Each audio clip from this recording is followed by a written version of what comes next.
19 जुलाई 1905 को भारत के viceroy Lord Curzon ने बंगाल के बांटवारे का ऐलान किया। इस फैसले ने पूरे भारतीय उपमहाद्वीप में हलचल मचा दी। इसने ब्रिटिश राज में एक महत्वपूर्ण मोड़ लिया, जिससे भयंकर विरोध हुआ और भारतीय इतिहास का रुख हमेशा के लिए बदल गया। 16 अक्टूबर 1905 को लागू हुआ यह बंटवारा एक बहुत बड़ी घटना थी। इसने बंगाल प्रेसिडेंसी, जो ब्रिटिश भारत के सबसे बड़े और सबसे समृद्ध प्रांतों में से एक था, को दो अलग-अलग प्रांतों में बांट दिया, बंगाल और पूर्वी बंगाल और असम। प्रशासनिक लगने वाले इस फैसले के दूरगामी राजनीतिक और सामाजिक परिणाम हुए। इस बंटवारे का व्यापक विरोध और प्रतिरोध हुआ, जिसने धार्मिक और सामाजिक विभाजनों को पार करते हुए भारतीयों को एकजुट किया। यह बढ़ते हुए भारतीय राष्ट्रवादी आंदोलन के लिए एक उत्प्रेरक बन गया, जिसने स्वशासन के लिए लड़ने के लिए एक पीढ़ी को प्रेरित किया।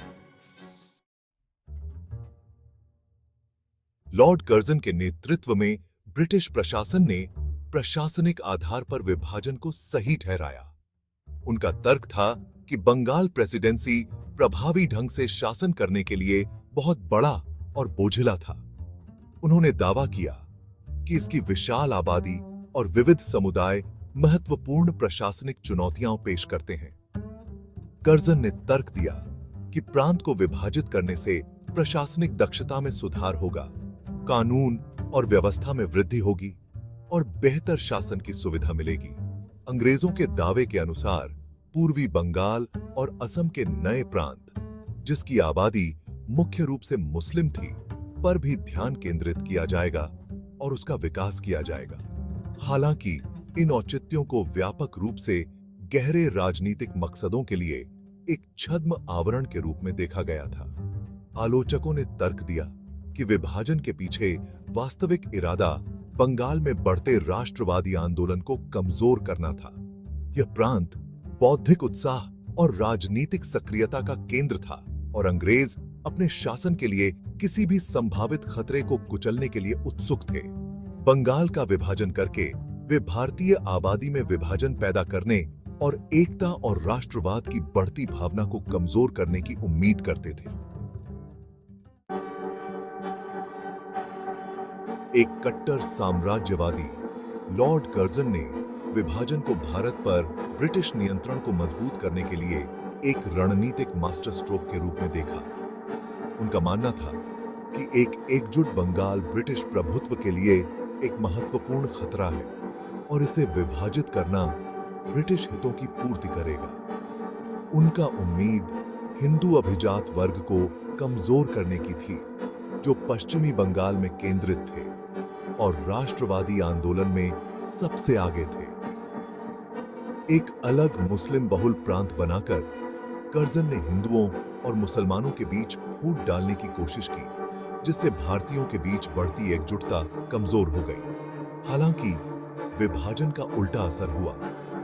राष्ट्रवादी आंदोलन को कुचलने के बजाय इसने इसमें नई जान फूंक दी।